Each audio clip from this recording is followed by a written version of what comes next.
Hello and welcome to my channel.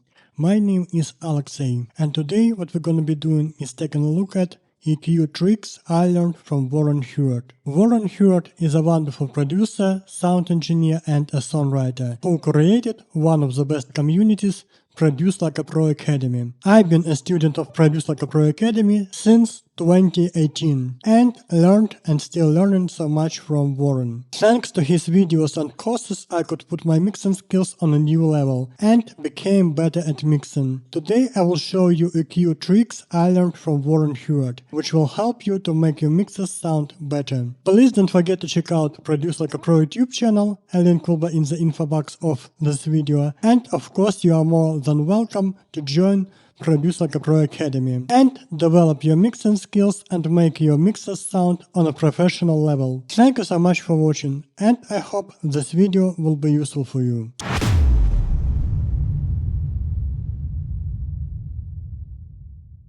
So our first trick is called Bass Guitar EQ multiple sources differently to create one great sound. So first of all, let's have a listen to our bass DI without any plugins.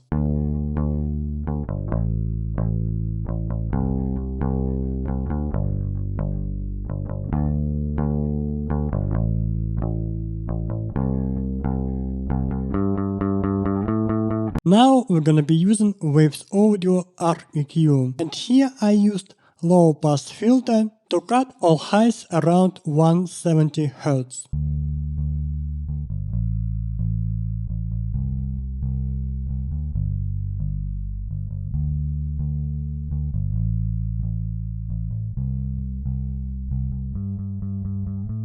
And now we have only low frequency information on our bass DI. So then we're gonna be using one more REQ, but in this case we're gonna be using high pass filter to cut lows around 60 Hz. And in this case, by using these two different EQs on our bass DI, we're gonna be controlling low end on our bass DI.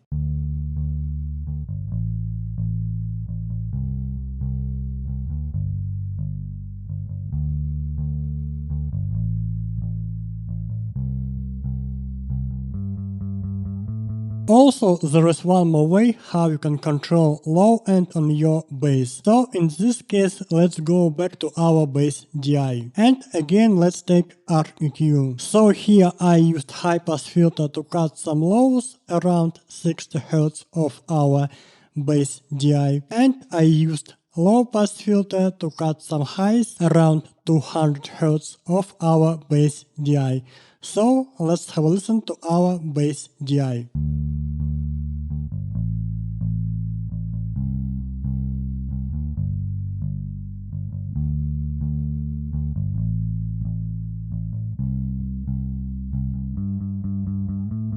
So now you can hear mostly low frequency information on our bass DI. Now let's go to our second bass, which is called bass mic, or it can be called bass amp. And let's have a listen to our bass mic without EQ.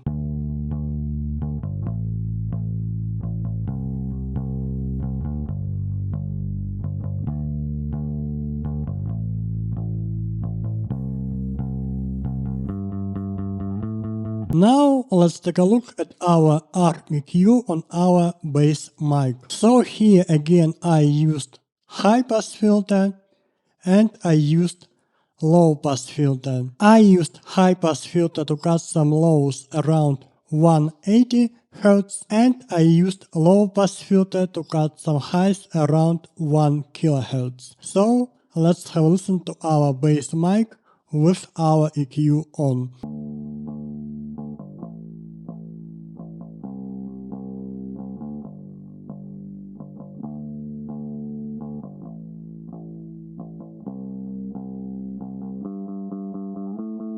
So now let's go back to our bass DI and let's have a listen to our bass DI and our bass mic together.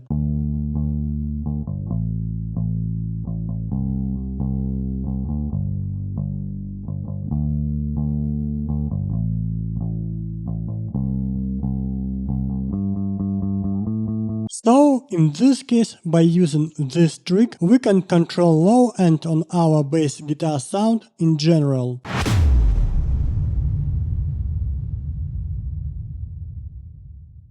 Our second trick is called BRIGHTEN electric guitar and controlling high end. So in this case, let's have a listen to our electric guitars without any plugins.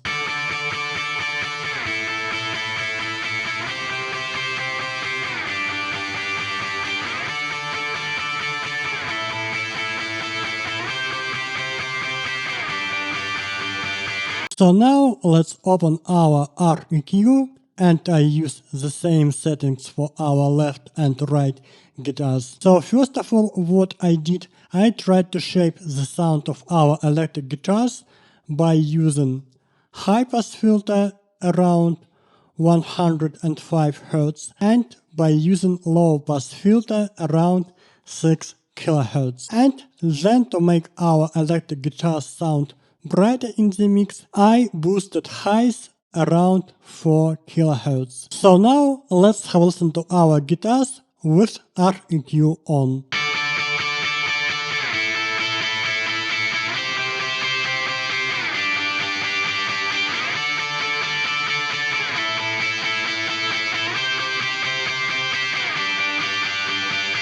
So now our guitars sound better and brighter. But if we want to control high end on our electric guitars, we can use a de-esser. So now let's have a listen to our guitars with de-esser.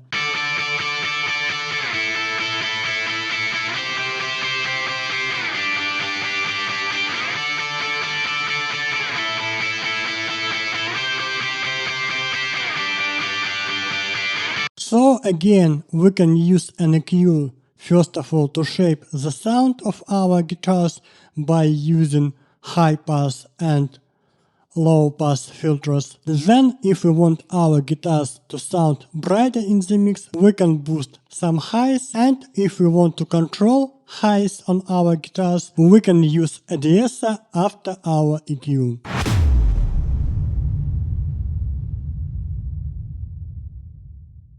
Our next trick is called creating a great kick sound using multiple mics. So in this case, let's have a listen to the sound of our kick without any plugins.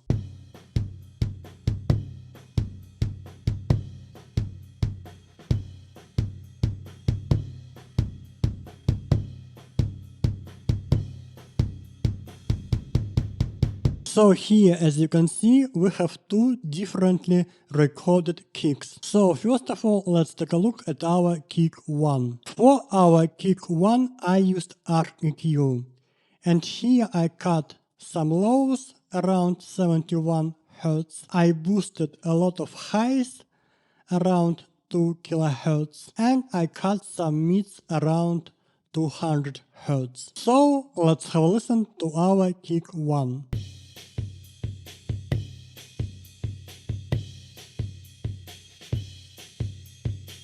After our REQ, I used stack compressor to control the sound of our kick 1.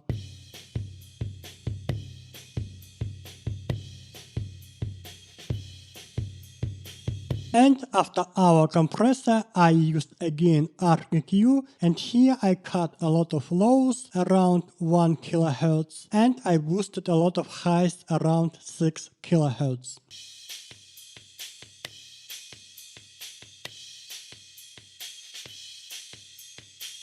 So now we don't have any low end on our kick 1. Now let's have a listen to our second kick.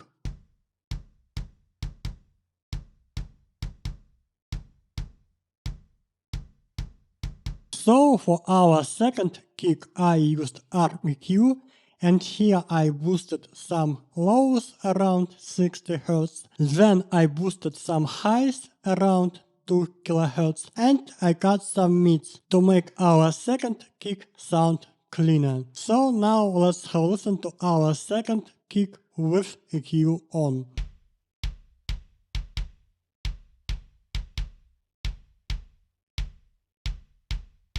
Now to create good low end for our kick sound, I'm gonna be blending our second kick to our first kick.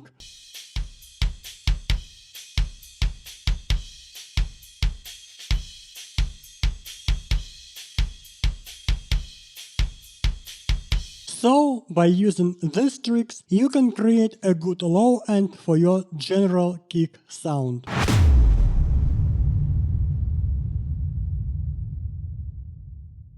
Our final trick is called high and low pass your reverb. So in this case, let's take our snare reverb and let's use REQ before our snare reverb. So here on our REQ we're going to use high pass filter and low pass filter. So in this case we're going to cut some lows around 200 Hz and we are going to cut some highs around 7 kHz to shape the sound of our snare reverb. So now let's have a listen to our snare tab.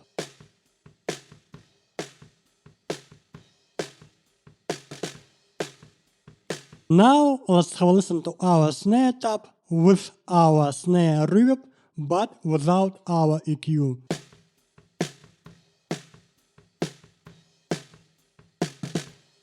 Thank you so much for watching. I hope this video will be useful for you and see you next time.